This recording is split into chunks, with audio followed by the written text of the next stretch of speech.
Hey everybody, welcome to another episode of The Bitter Pill. So, today I wanted to talk about uh, a phenomenon that's become much more common in the last few months where women who are uh, advocates for women's rights activists, have been smeared as Nazis. If you type the word Nazi into Twitter search, a significant number of the links, depending on when you type in the search, are to threads or tweets about women's rights advocates, in this case so-called gender-critical women, being called Nazis. Either tweets by those calling them that or by those criticizing such disparagement. And, okay, well, what do I mean by gender critical? Well, here's a Wiktionary definition. Gender critical feminism is a branch of feminism that regards sex as a binary and unchangeable biological characteristic, i.e., you're either male or female and you can't change sex. And although there is such a thing as disorders of sexual development, in the vast majority of cases, as I've discussed before, people still either have recognizably male or female reproductive systems. But anyway, it goes on to say gender critical feminism rejects the concept of gender identity and generally views transgender people as belonging to the sex they were assigned at birth. And certainly we can quibble with the terminology here, assigned at birth, because, of course, objectively, people develop right from the moment of conception. In the vast majority of cases, either a male or a female direction, as far as their reproductive anatomy is concerned, and that is simply observed at birth, or in the vast majority of cases, or in the majority of cases in industrialized countries, well before birth through ultrasounds and things like that. But anyway, regardless of whether they call themselves feminists or not, gender critical women believe that these concepts are important, because being able to simply identify oneself as a woman, even if you're male, means that any male who chooses to can identify, quote unquote, as a woman and be granted access to women's spaces and sports. So that means that not only can males who say they're women or girls play in women's sports with the advantage that gives them as a result of their male development, but they can show up in a locker room where women are undressing and so forth, or any other space, such as a rape crisis or domestic violence shelter that previously had been for females only. So, there have been dozens of events organized by initially by British women's rights campaigner Kellie-Jay over the past few years, called LetWomenSpeak events. And I discussed this in some detail in a video I did back on April 1st. But basically, the purpose of these events is that women have the opportunity to speak about issues of especial importance to women or girls, in the public square, in a park or other outdoor public space. The idea being, Kellie-Jay's idea was that social media censorship of gender-critical viewpoints, or even censorship in the workplace, for instance, of such opinions, has been so extreme that events needed to be organized where women would have the opportunity to speak freely and make themselves heard in outdoor public spaces.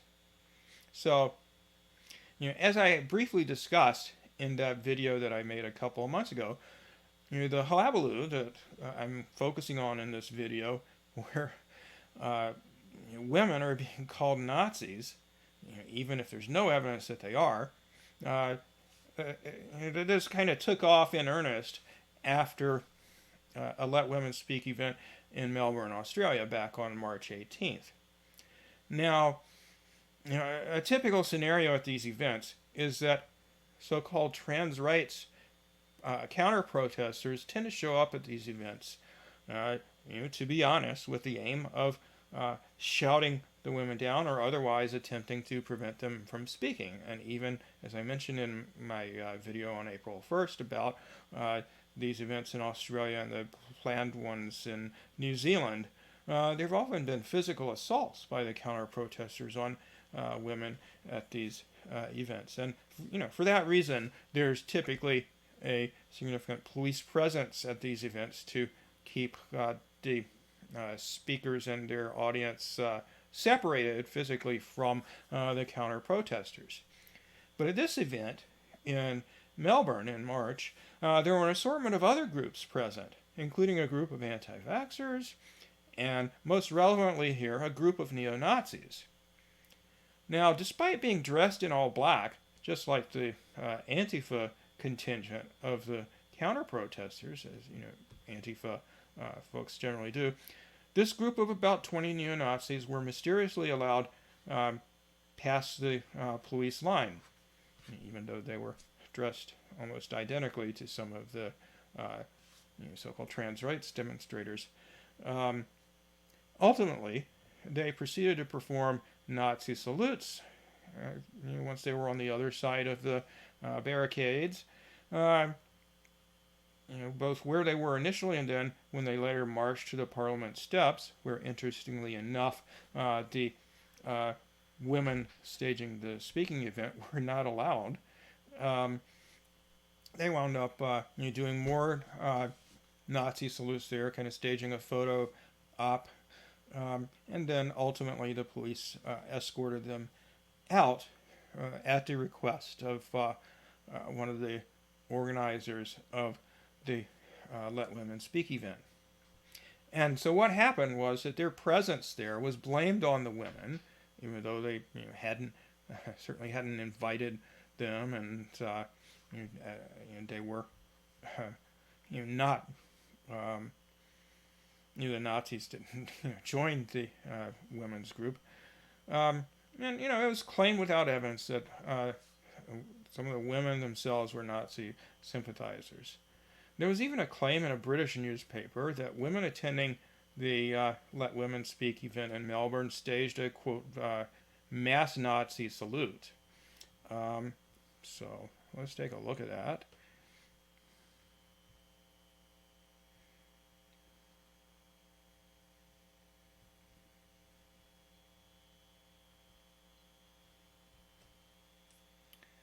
Okay, here we go. Twitter is slow as usual. So, according to J.K. Rowling, an article in iNews said that a Let Women Speak event in Australia staged a, quote, mass Nazi salute. This is a lie so brazen, so easily disprovable, and so libelous, I'm amazed it was allowed into print by a supposedly reputable news source. For years now, women and gay people concerned about the erosion of their rights, the dismantling of safeguarding, and the escalating threats and violence of trans activists have been called fascists and Nazis by people like Strudwick for holding what, until 5 minutes ago, were solidly left-wing/feminist political positions, i.e. that, for example, women's shelters should be, unless women agree otherwise, female only. Okay.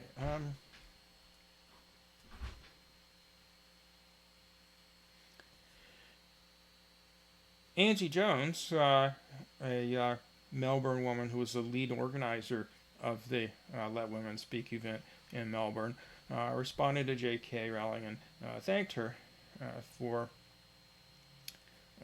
speaking out about this. Okay, come on, YouTube. Excuse me, Twitter.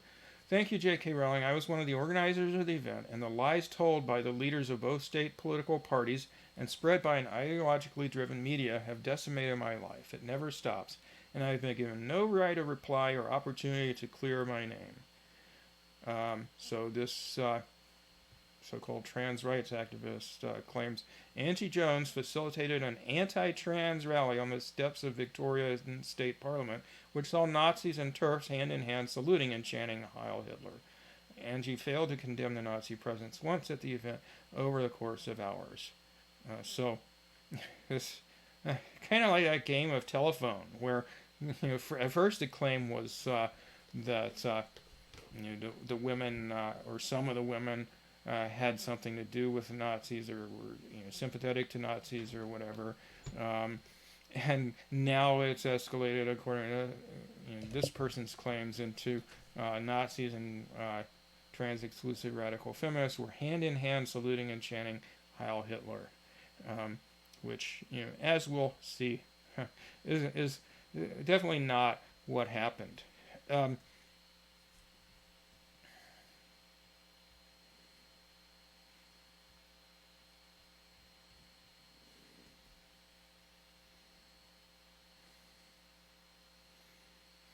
So, as I pointed out,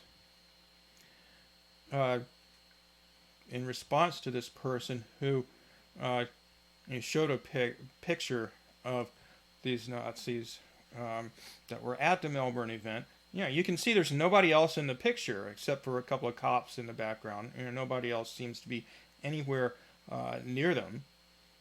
And so I said, your pic, like everyone else's pics from the event, shows the Nazis standing alone. And they wouldn't be standing where they were had the police not let them in. Now, no, why did the police let them in, even though they were dressed, as far as anybody could tell, identically to Antifa, clad all in black and so forth? Well, have a close look at the right wrists of these demonstrators. So most of them are wearing white wristbands, which, of course, the Antifa folks were not. So, this certainly makes it look like, this, because how else would the police know who they were unless they had something physically to distinguish them from everybody else? And the white wristbands were not worn by anybody else, and so it seems highly likely. I can't think of any other explanation. It seems highly likely that the police knew about these protesters beforehand and had agreed to let them in, and that the white wristbands were means of the police identifying them so they could let them in. So I said, your pic, like everyone else's pics from the events, shows the Nazis standing alone. And they wouldn't be standing where they were had the police not let them in. In other words, they would have been on the other side of the barricade. Okay, so let's see them way over there, a couple hundred feet away. There's the Let Women Speak event. Dang it, I'm going to turn the sound off. So they're a long way away there. And they eventually wound up on the Parliament steps that you see here, but they were on the other side of that statue or whatever. So a lot of the women didn't even see them. So as Citizen Jane 3438 says, yeah, let women speak, Melbourne. We were totally with the Nazis. That sarcasm for those who need it spelled out. The separation is completely clear. They were not with us. We were not with them.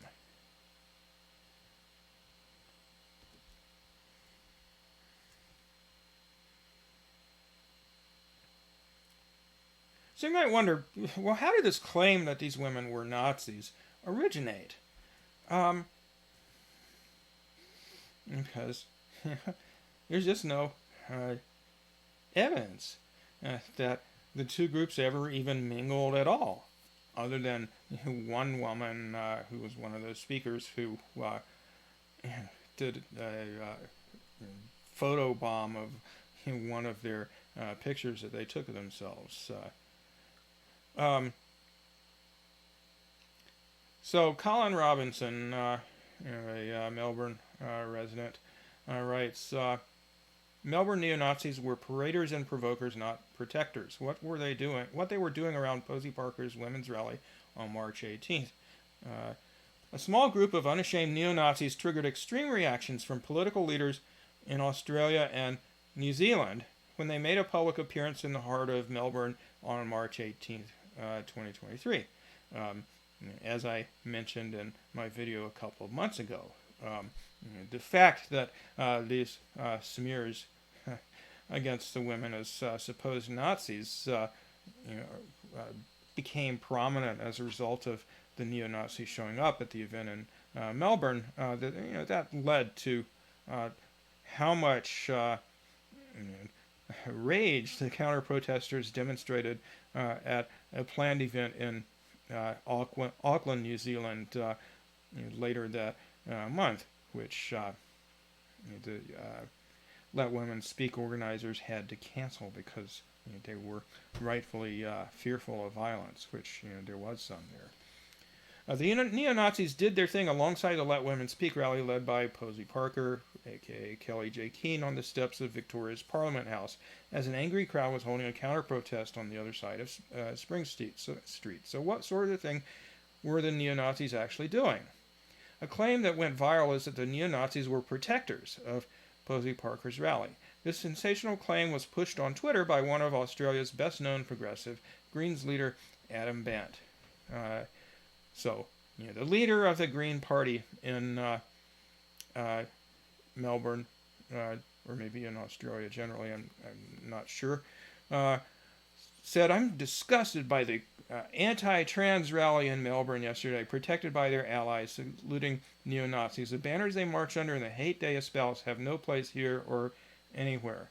And by the way, since actually there have been trans speakers at some of the LetWomenSpeak events, namely women who identify as male, it's hard to claim that they are actually anti-trans. But anyway, Adam Bant's account of what happened was immediately contested.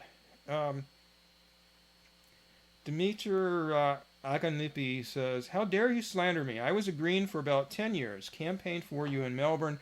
I've met you and talked to you. I am a unionist, a mother. When did I ally with Nazis? How dare you slander the women, including lesbian elders, who gathered yesterday? Another reply to Bant described the neo-Nazis as invaders of the LetWomenSpeak rally.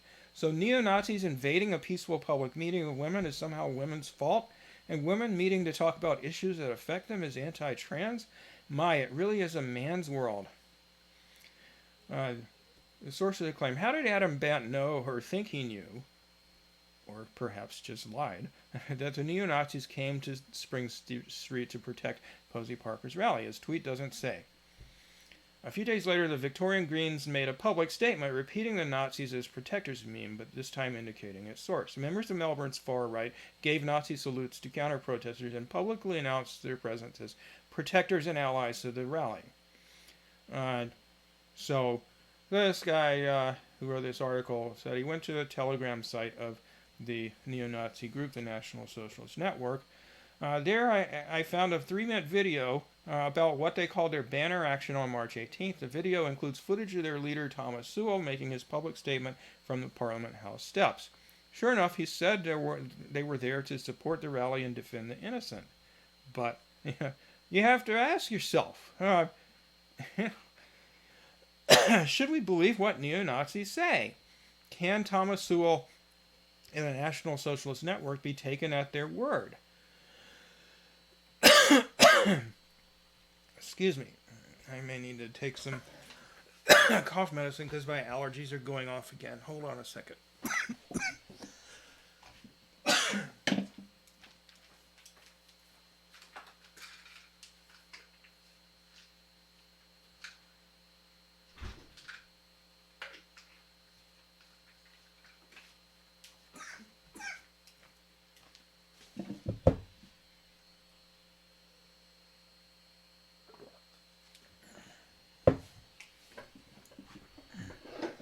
Okay, sorry about that. He says the German Nazis were specialists not only in mass murder, but also in systematic deceit. For example, they told people that the purpose of their concentration camps was protective custody. When a group today adopts Nazi memes, which the National Socialist Network blatantly does, it's appropriate to treat their statements with extreme caution. Even when they're talking about themselves and their agenda, it's dangerous to repeat their narratives without looking at their behavior. It turns out that there was lots of video footage from multiple angles of events at this event, on March 18th, there in front of Parliament. For example, Ruxan Fernando's video titled Real Ruxan Was Live is especially helpful. He says, it's an hour and 40 minutes long, covers the whole period of the rally, and includes footage of all groups in the general area. Another live stream of the event. Of course, there was a live stream by the event organizers themselves, which didn't show very much of the neo-Nazis because it was focused on the speakers, of course. And there's several others. These videos fit together like pieces in a jigsaw puzzle, he says. There's some disagreement, not surprisingly, between what the photographers say about the scenes they present, but their footage does not disagree. And basically, the footage doesn't show the two groups in question together at any point in time. Other primary sources: Angie Jones, the lead organizer of the Melbourne LetWomenSpeak event, and other participants in the rally have provided detailed verbal descriptions of the experiences on the YouTube channel Turf Talk Down Under, as well as various interviews. A large number of police were present, some on horseback. They didn't try to stop any of the groups from assembling. All they did was keep the counter-protesters protesting against the Let Women Speak event from crossing the police line, because they had a history of trying to disrupt and shut down these events and assault people holding them.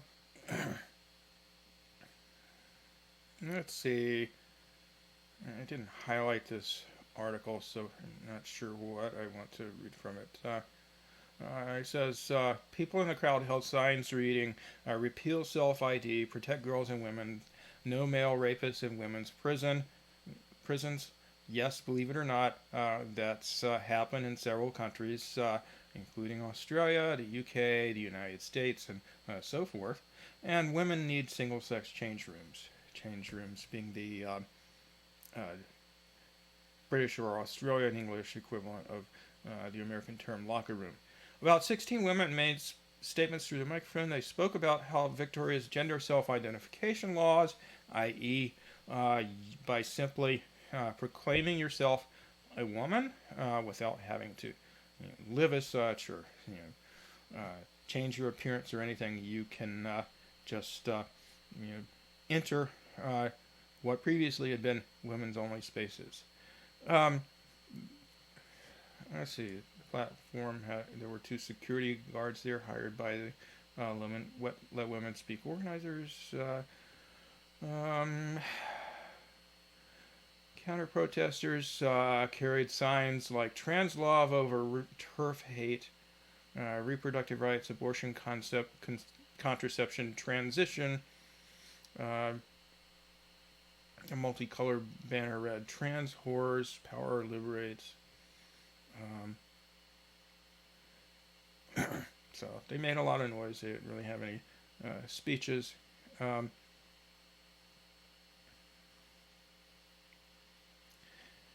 Despite police efforts to keep the rally and the counter-protest separate, some individual counter-protesters found their way into the Let Women Speak crowd. One seized a microphone from a woman who was speaking and said, "Transphobes, fuck off," before being restrained by the security men and taken away by police. During this incident, a woman in the crowd got knocked to the ground, hit her head on the concrete, and briefly lost consciousness. Had to be taken to the hospital and treated for a concussion.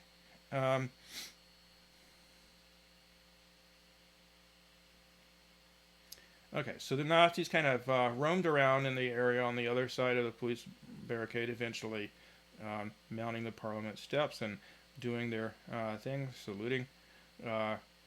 Their leader, Thomas Sowell, made a short speech through his loud hailer megaphone. His followers stood behind him, displaying their banner and their flags, made fascist salutes, and shouted slogans including "Hail Victory," an English translation of the German "Sieg Heil." By the way, their flags were Australian flags, and their banner said, no picture of it here, "Destroy pedo freaks" was what it said. And, a lot of people, as you might,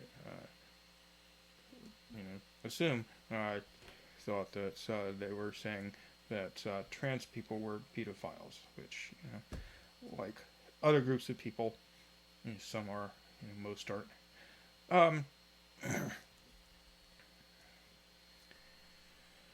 Okay, well, let's talk about some of the reactions from the women themselves to, being called,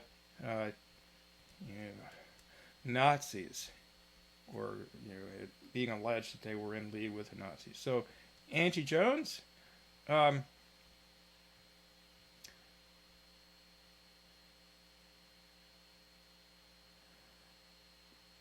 said, "My Jewish Austrian grandmother escaped the Nazis in World War II, but lost her entire family.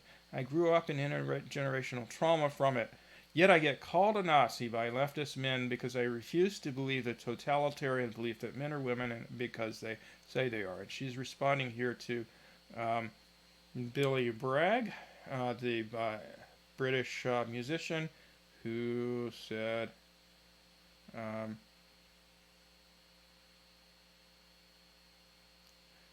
So basically, he's claiming that people who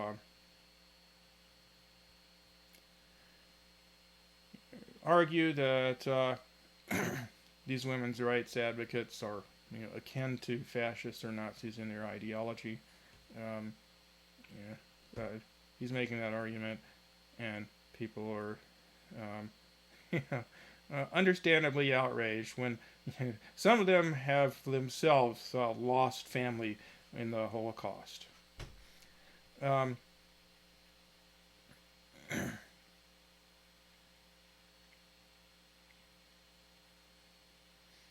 Moira Deeming,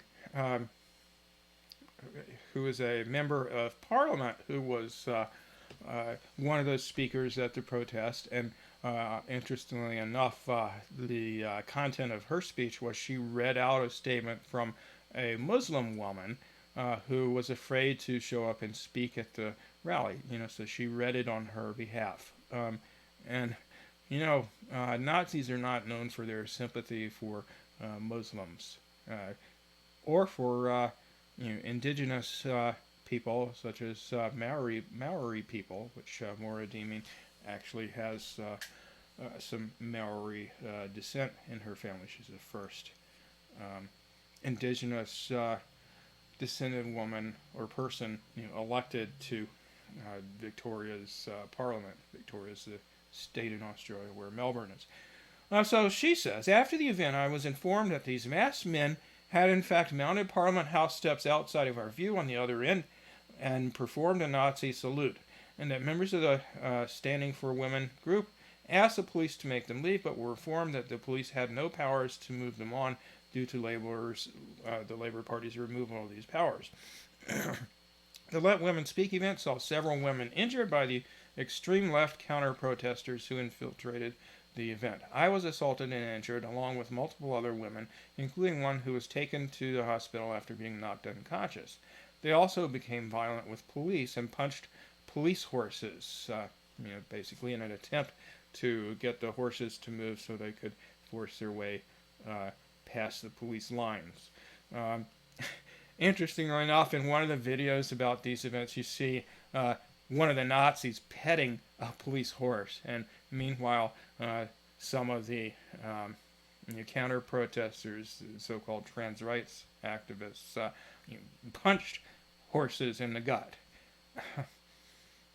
Not that there's anything at all good about Nazis, even if some of them like to pet animals, but just a bizarre contrast there.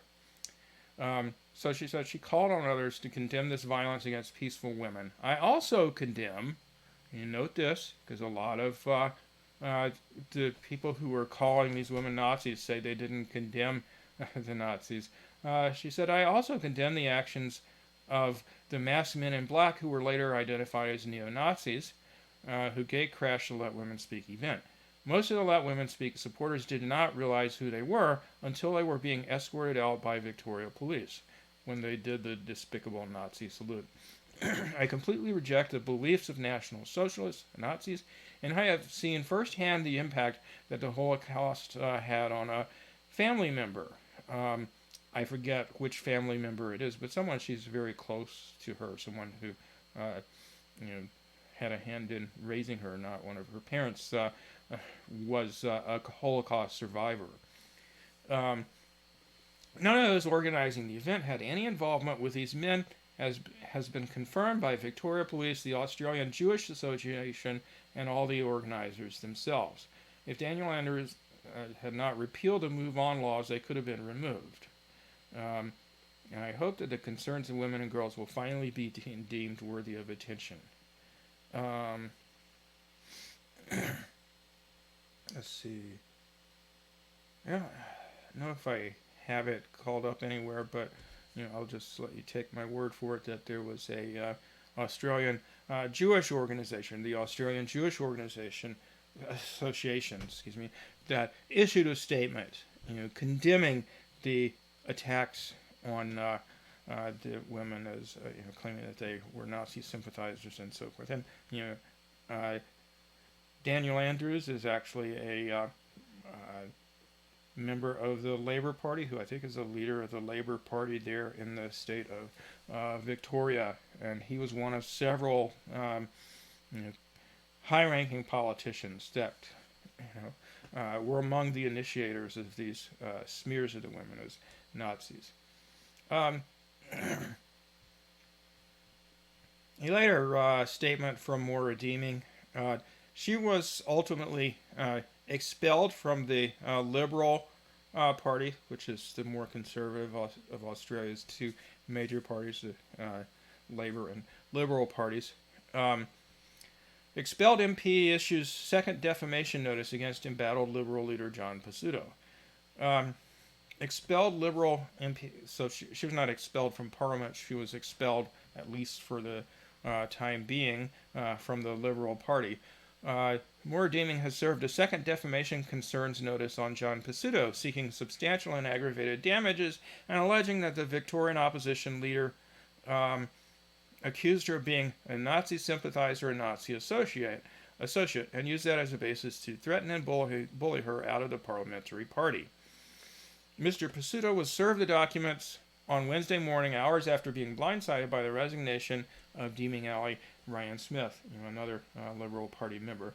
The 16-page notice, written by leading defamation lawyer Patrick George on Ms. Deeming's behalf, serves as a standalone case, separate in addition to the notice with which Ms. Deeming issued Mr. Pesutto earlier this month. The latest notice accuses the Liberal leadership team of stationing a male staffer outside of Deeming's office with the intention of intimidating her and sympathetic MPs. Includes numerous public comments by Mr. Pesutto, and cites a statement issued last week by the UN Special Rapporteur on violence against women and girls. We'll get to that in a little while. It spans events dating back to Mr. Pesutto's initial botched attempt to expel Ms. Deeming following her attendance at the March 8th Let Women Speak rally, which was gate-crashed by neo-Nazis. On and from 19th of March, Mr. Pesutto publicly accused Ms. Deeming, a fellow member of Parliament from the same party, of being a Nazi sympathizer and Nazi associate, amongst other things, in the media, and on that basis threatened and bullied her with expulsion from the Parliamentary Liberal Party, her lawyer wrote in the notice. Mr. Pesutto's accusations were false and seriously defamatory of Ms. Deeming personally and professionally, and have caused serious harm to her reputation. She is entitled to substantial damages as a result. Let's see.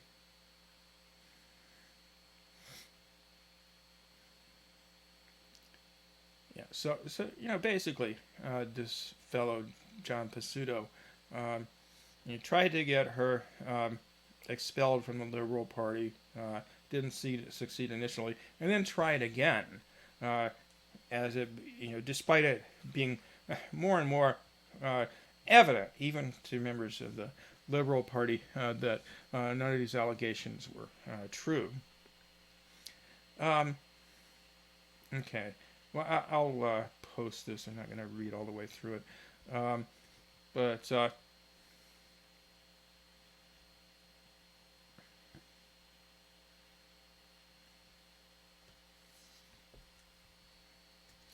let me talk about what Angie Jones, the lead organizer of the Melbourne event, had to say about all this. Let's see. I believe no, I didn't talk about that. She too had Jewish ancestors who were caught up in the Holocaust. She says, "My Jewish Austrian grandmother escaped the Nazis in World War II, but lost her entire family." Actually, I think I already read this to you. In any case, so yeah, imagine not only being a old school lefty, as she says in her bio description, radical feminist, as well as someone having Jewish ancestry in your family, and being called a Nazi. Just incredible. And furthermore, she says, as an organizer of LetWomenSpeak Melbourne, which is entangled by false association and the leading news story in Australia at the moment. So this was, this alleged associated with the Nazis, and the fact that the Nazis attended was front page news all over Australia. But, as she goes on to say, not one journalist has contacted us, the women who spoke or organized the event, to ask who we are or what we are about. Nor have they watched our live stream or spoken to any of the women who spoke at our event, or even anyone who attended our event. Suspiciously, no footage or photos of our peaceful event have appeared in the media. So, if they had shown footage or photos of the event, in a broad perspective, they would have showed that the two groups in question, the women and the neo-Nazis, who were all men, were not in the same place. They were, proximate, a couple hundred feet apart, perhaps. But this is beyond guilt by association that they were at the same event, sort of. Guilt by proximity. They weren't even together at any point in time. But the women were labeled Nazis. All the journalists and politicians who are staying silent as they watch left-wing, mostly working-class women, feminists, and lesbians being labeled Nazis and no platform after all we have been through and all we have done for women because men wanted to posture to each other and use us as an excuse to do so should be ashamed of themselves. Your silence won't protect you. They will come for you and your loved ones next. Now, notably, there were women from all sorts of political perspectives attending the rally, and Moira Deeming, the politician who spoke at the rally, is actually on the conservative side. But one thing they all have in common is that they all support basic rights for women, such as the right to single-sex spaces and sports. And another thing they all have in common is that they're not fucking Nazis. let me just talk about what Angie said in various interviews. Um, so here we go. You could go to Grainger.com Sorry to find about what this. you need to get the job done. Grainger, I don't supplies feel like and solutions giving for every Google money industry. to make my YouTube ad free. AG1 by Athletic Greens is a daily nutritional solution that lays the foundation for your health routine. It's made... gendered They, mob. yeah, they didn't just come in. I watched. Oh, we didn't know who they were. We thought they were Antifa because they were wearing all black. You could go to Grainger.com to find what you Wait need a to get minute. the job We done. just saw this. Grainger, What the hell? supplies and solutions for every industry. We may never know Are what you made kidding Bob me? Vokey take on the world of wedges. Sorry about this, guys. And they walked towards the other group, the trans rights activists, and they were walking towards each other, and we thought that they were going to merge together. And then there was a slight scuffle, and then these marksmen marched up to this to the police line, and we thought, oh shit, the cops are going to let Antifa in to bash us, right? But what happened was police very, very calmly opened up the police line and let them walk in, just like it was they were just coming to deliver drinks or something. They just let these blokes walk in, and we're like, what the hell's going on? And we realized they weren't Antifa, but we didn't know who they were because they're not the swastika and any other Nazi imagery has been recently banned in our state. So they were all just wearing all black and masks and hats like Antifa. So we just confused. Anyway, next minute they walk up to the steps of Parliament. They were probably at least about 20-30 metres from us, and we all had our backs to them, right? So we didn't really know what was going on. And the freedom fighters were in the middle, wandering around talking about the vax. So they were sort of over there. And we were kind of in a huddle so we could hear our speakers. And then all of a sudden they form a line on the steps of Parliament, drop a banner that said something like "Destroy pedo filth," and then did the bloody Nazi salute. So we're like going, what the hell? And then they did that. Police wander over, just one policeman wanders over and says, rightio, boys, time to go. And instead of them going out the nearest area where, there were no trans rights activists, there was a police line but no TRAs, the cops, I shit you not, walked them along the boundary of the police cordon and right past the rabid trans rights activists and anti-fascists, where they did another Nazi salute at them. And for a few seconds there, I thought, holy crap, they're going to break through the police line. It's going to be a punch-on between 20 Nazis and 400 trans rights activists, and us women are going to get caught up in it. Yeah. The Nazis marched out, and not one of those anti-fascists followed them. They stayed there, trying to get through the line to bash us women. I've never seen anything like it in my life.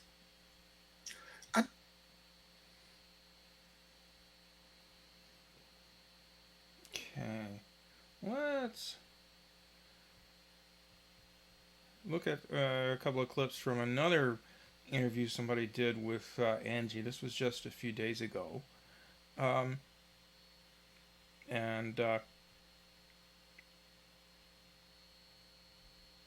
thing, I'm not going to play the clip, but one point she made in that first interview was that the Nazis were not supportive of the women. They may agree with them in certain respects, but basically they said something like, and I don't have the screenshot to show you, but basically what they said was that the women were a bunch of radical atheists trying to convert women to lesbianism. And they obviously did not approve of such a thing, which of course has nothing to do with what the women are advocating. But that's basically their attitude toward the LetWomenSpeak protesters. Okay, so let's go to Moira's corner of things. It's a reminder that And that's at Angie, A-N-G-I Jones. So yeah, check those out, and I hope you enjoy the conversation between the two of us. And I also encourage you, if you want to support the podcast, to Sydney 16 and went, unless you have fascists. Never ever expected that anti-fascists say we are going to fight the other.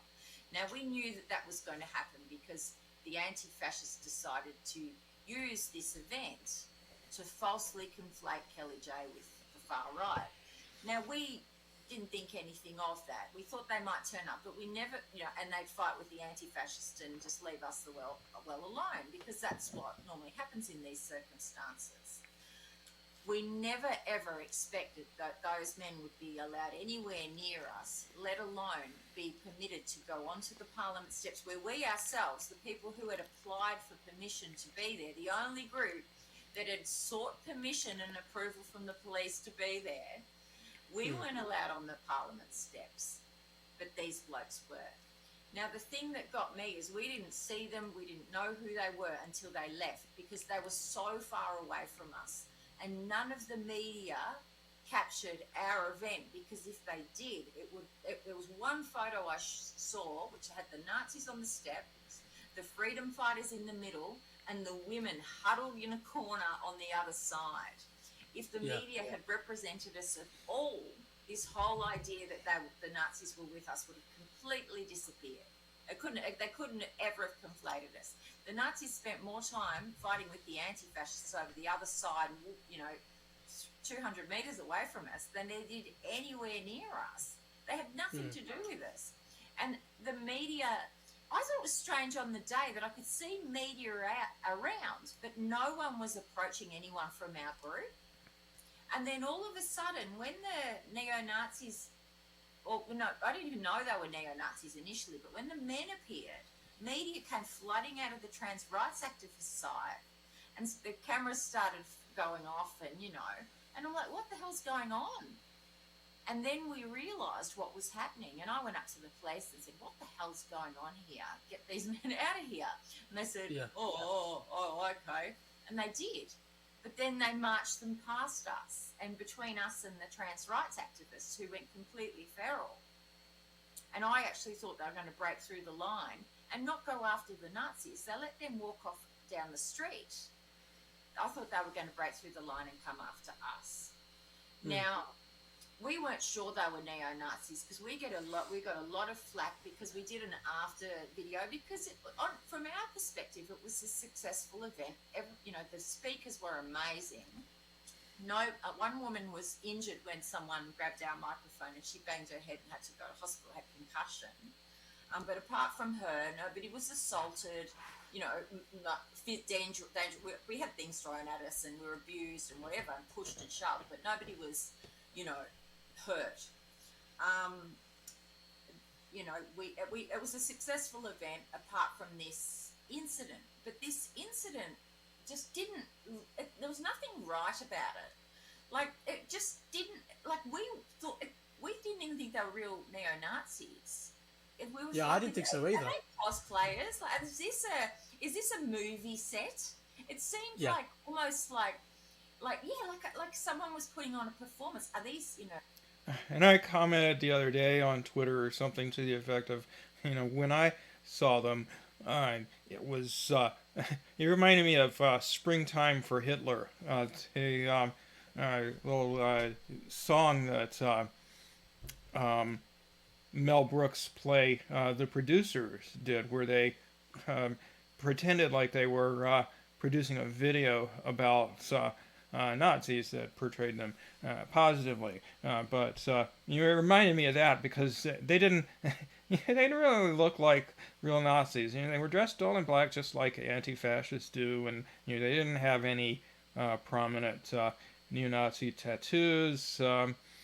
Really nothing to distinguish them until they did their little salutes. And that was it. Let me just go to one more clip from this. Well, I'll just kind of talk about it. A little later on in the video, she talks about how, it seemed like an orchestrated smear campaign, organized by, politicians there in Victoria, among others, and talked about how the content of what the speaker said was just ignored and cast aside. And the only media story really was about how the Nazis showed up, and, in some cases, accusations that the women speaking there, including lifelong leftists like herself, were tarred with the far-right / Nazi label. And it talks about how specific people like her and Moira Deeming and Kellie-Jay were targeted by this rhetoric. And Pesutto, the Australian Liberal Party leader, Victoria Liberal Party leader, specifically singled out Angie as a supposed Nazi based on an out-of-context tweet where she had said something to the effect, after a long argument with somebody where he's accusing her of being a Nazi or Nazi sympathizer, and she's saying, well, look, I probably agree with you on the vast majority of issues, disagree with you on the one issue of women's spaces, and I disagree with the Nazis on pretty much everything. But she had one tweet where she said something to the effect of, "Yeah, right, I agree with the Nazis that pedophilia is bad. Why don't you?" And so this got taken out of context and presented as her being some sort of Nazi sympathizer. So let's go to that part.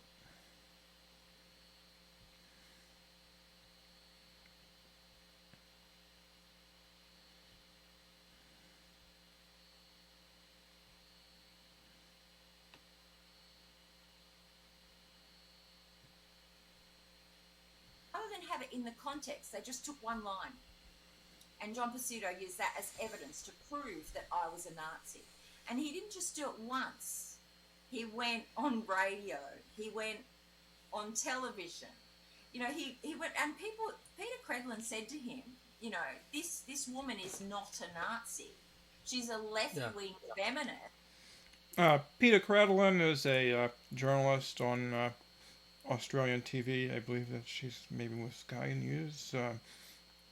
But anyway, fellow conservative with John Pesutto, but she was calling him out and saying, "Look, look at this woman's history. She's obviously not any sort of Nazi sympathizer. Why are you saying this about her?" And he sat there and didn't say, "I know." He just sat there and didn't backtrack at all.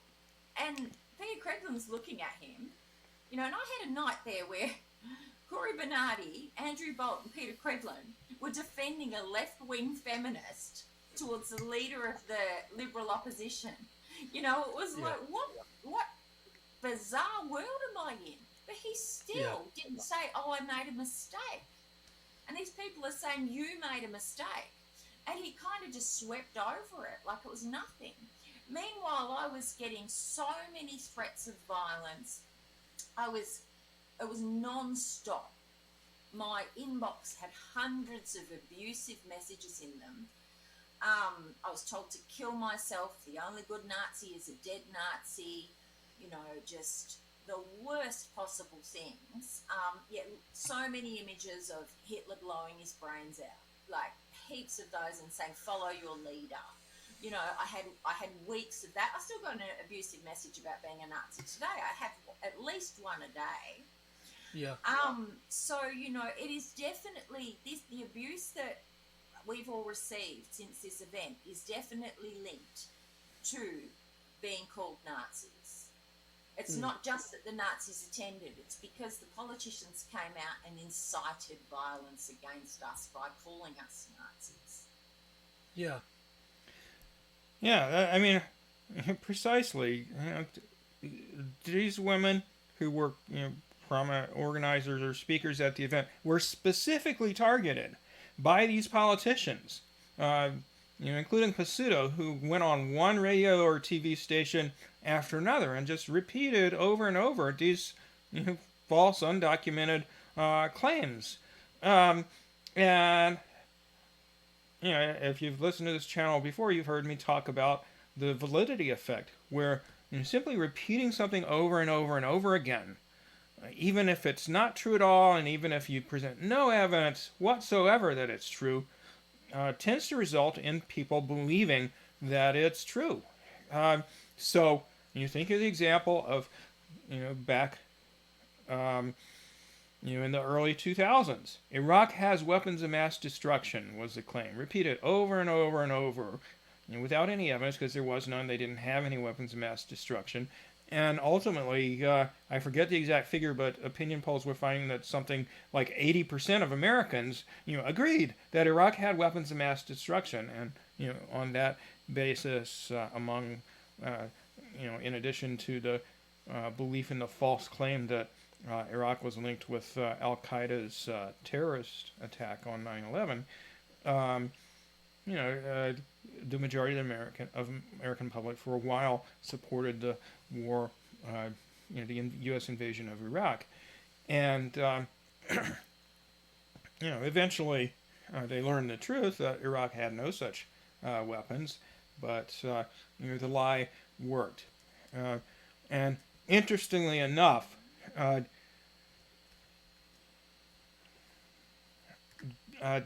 another Let Women Speak event in the UK, one of the speakers talked about how in his book Mein Kampf, Hitler discussed propaganda technique called the big lie, or that he called the big lie. That basically is this: just repeating something over and over until ultimately, because people, that's all they hear, even though it's not accompanied by any evidence. A lot of people tend to wind up believing it, and so the speaker who mentioned Hitler's discussion of the big lie tactic in Mein Kampf was misrepresented by some trans rights activists as her approvingly quoting Hitler, when she hadn't quoted Hitler at all, and she certainly didn't approve of lying to people and getting them to believe it because you repeat the lie over and over. She was specifically saying, look, this is what these so-called trans rights activists do. They repeat over and over the claim that trans women are women, or the claim that our opponents are fascists or something. And as a result, simply of hearing that claim a lot, people tend to believe it. And the result, as Angie points out, is that a ton of violent threats and in some cases actual violence occur against people who are targeted by these smears. And these sorts of lies that really took off there as a result of the events in Melbourne, Australia, were heard around the world, so to speak. So, for example, a British author, sociologist Ruth Pearce, says, "Hey, Oxford University Press, one of your authors here. I'm writing to ask you why you are publishing Sex Matters by Holly Lawford Smith, who's a professor at the University of Melbourne, given her attendance at a literal Nazi rally in Melbourne last month. Is this something you really want to be associated with as a publisher?"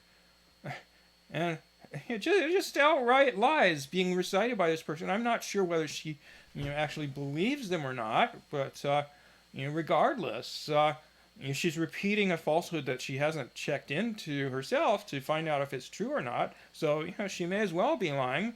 Because, look, there's, there was a Nazi rally, yes, in Melbourne last month. Holly Lawford Smith, however, was not attending the Nazi rally. She was an attendee and speaker at a women's rights rally that was taking place nearby, and that was the whole reason that there were people, large groups of people gathered in this space to begin with. So this is just a ridiculous distortion of what was actually going on. And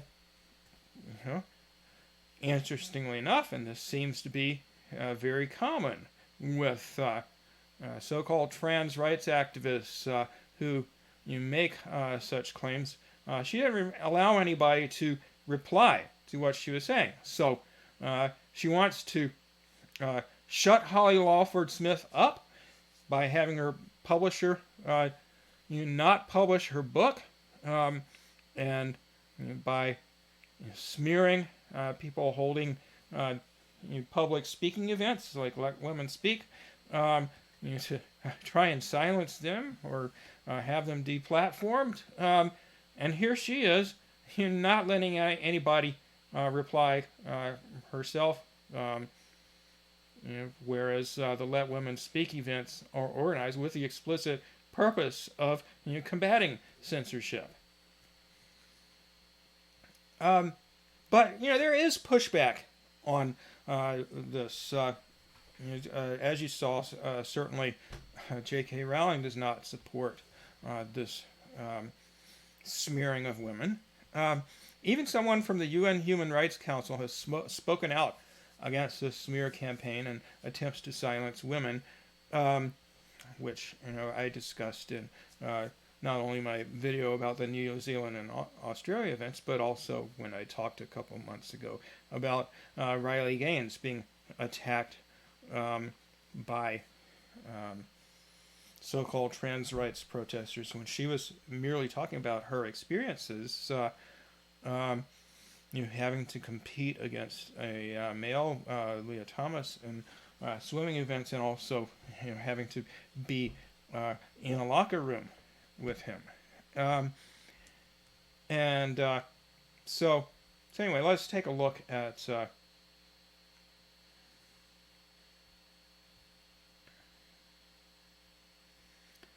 what the UN said. Statement by Ms. Reem Al-Salam, Special Rapporteur on Violence Against Women and Girls. I am deeply concerned at the escalation of intimidation and threats against women and girls for expressing their opinions and beliefs regarding their needs and rights based on their sex and or sexual orientation. I don't think I mentioned this, but one of the other things that's happened is that, for example, lesbian dating sites have been infiltrated by men who identify as women and as lesbians, which seems rather bizarre to me. But she goes on to say, disagreement with the views of women and girls, including politicians, academics, and women's rights activists, advocates, should never be used as a grounds to justify violence and intimidation. In addition, discrimination based on sex and sexual orientation is prohibited in international and regional instruments. I'm concerned about the decreasing space available for women and women's organizations to organize and or express their opinion peacefully in several countries in the global north. Women coming together to demand a respect for their needs based on their sex and or sexual orientation have been threatened, attacked, and vilified. And I'll skip over this paragraph. I'll post a link in the description. I also note was concerned the frequent attack of smearing women, girls, and their allies who hold lawful and protected beliefs on non-discrimination based on sex and same-sex attraction as, quote, Nazis, genocidaires, and extremists to intimidate women, instill fear into them, and shame them into silence.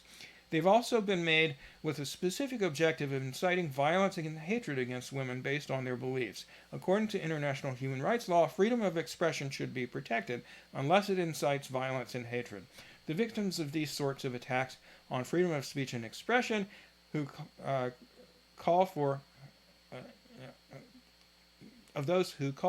respectful and transparent discussions around the definition of sex, gender, and gender identity, and the interaction of rights derived from these rights for rights holders in any given society. And she also did an interview, which, in the interest of time, I'm just going to post a link to it, where she specifically mentioned in an interview with Peter Credlin, the journalist on Sky News that I mentioned earlier, about the attacks on Moira Deeming. Moira Deeming MP appears to have been unfairly called a Nazi for expressing her concerns regarding women's rights. It's very convenient to brush everybody with a stroke of Nazi, bigot, genocide era. It serves as a green light to say you should hate those being smeared. They have nothing to contribute. Their issues are trivial, and that closes the door on any meaningful engagement. What's noteworthy is the way governments and law enforcement have reacted to violence against women defending their sex-based rights. Generally, there's been no reaction. Sometimes they've even supported, aided, abetted, and condoned these acts of violence against women.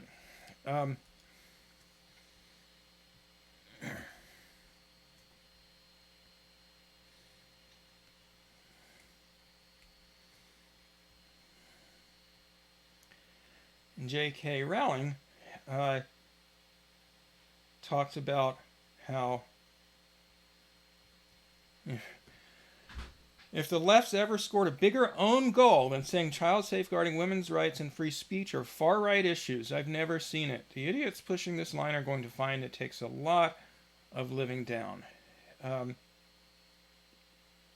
And J.K. Rowling also, let's see, where is it?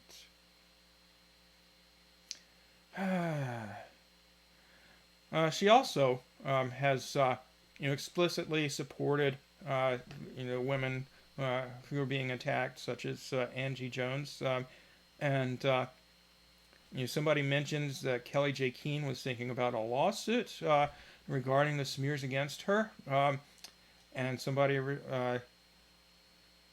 responded to J.K. Rowling in a tweet that I showed you earlier about the lie that the LetWomenSpeak attendees staged a mass Nazi salute. So somebody says, thanks for supporting Kellie-Jay, but it is financially very tough to take legal action, and she doesn't have the financial resources of some people. And J.K. responds, but as I've already told her, she knows where I am. In other words, J.K. Rowling has offered with her very deep pockets to fund a lawsuit on the behalf of women who have been smeared. And so I've seen people who I know and otherwise respect participating in these smear campaigns, echoing that supposedly Kellie-Jay Keen or others are who hold her position are Nazis or something, and like you really want to defame people like that? Is that what you really want to do? Because number one, I completely lose any respect I had for you if you're gonna repeat falsehoods.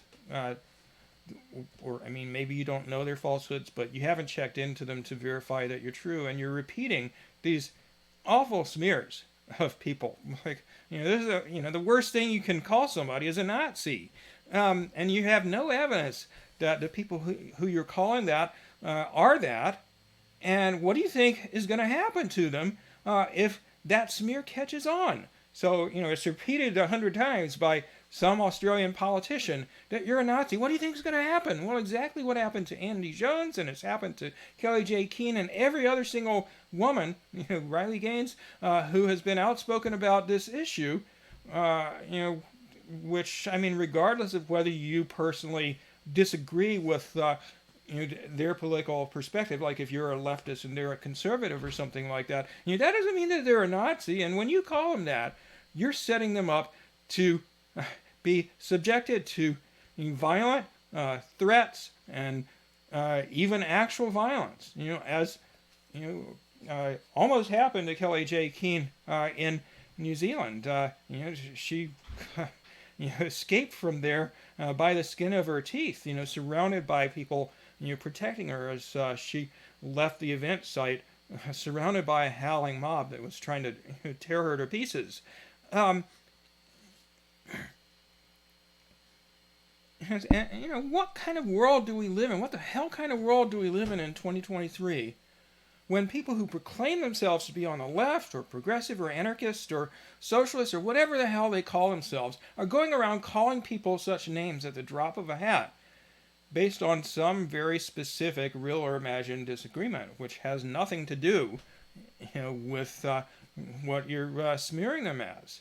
And, it is overwhelmingly people on the left or the far left who are doing the name calling. It's not people who, maybe they're conservative, maybe they're liberal, maybe or moderate. Maybe they don't have strong political views at all. But they're not going around calling people Nazis when they have no evidence that that's in fact the case. And I think a lot of it comes from people who are kind of terminally online and tend to only talk to people in their echo chamber. I especially see this among people who don't have kids, because if you do have kids, you're going to come into contact with so many other families in the course of play groups and school and sports and so on. And you almost have to figuratively. And if you're a soccer dad, like I was when my son was a kid, as well as when he played college soccer, you've got to literally touch grass and come into contact with a lot of people who have different points of view than you. So I knew a lot of soccer families with all sorts of diverse opinions about all sorts of things. There were all kinds of things that I might have disagreed with them on, or did disagree with them on the occasions where we discussed things. And you know what? All of them are fucking human beings.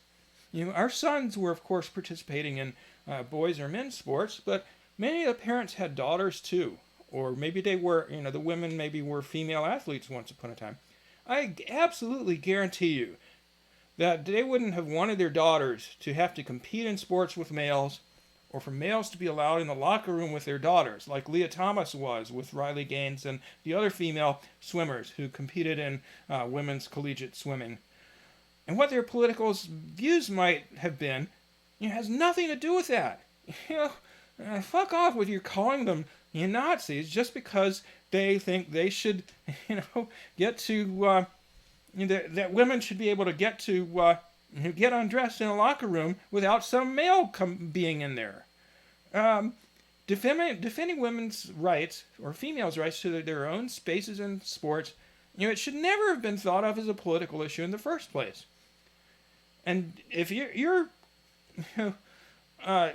calling people names on this basis, you have no business treating people who do support women's right to their own spaces in sports, or girls' rights. You have no business treating them as less than human, calling them names, etc. Not only because it's hurtful in its own right, but also because it can have negative consequences for those you've smeared.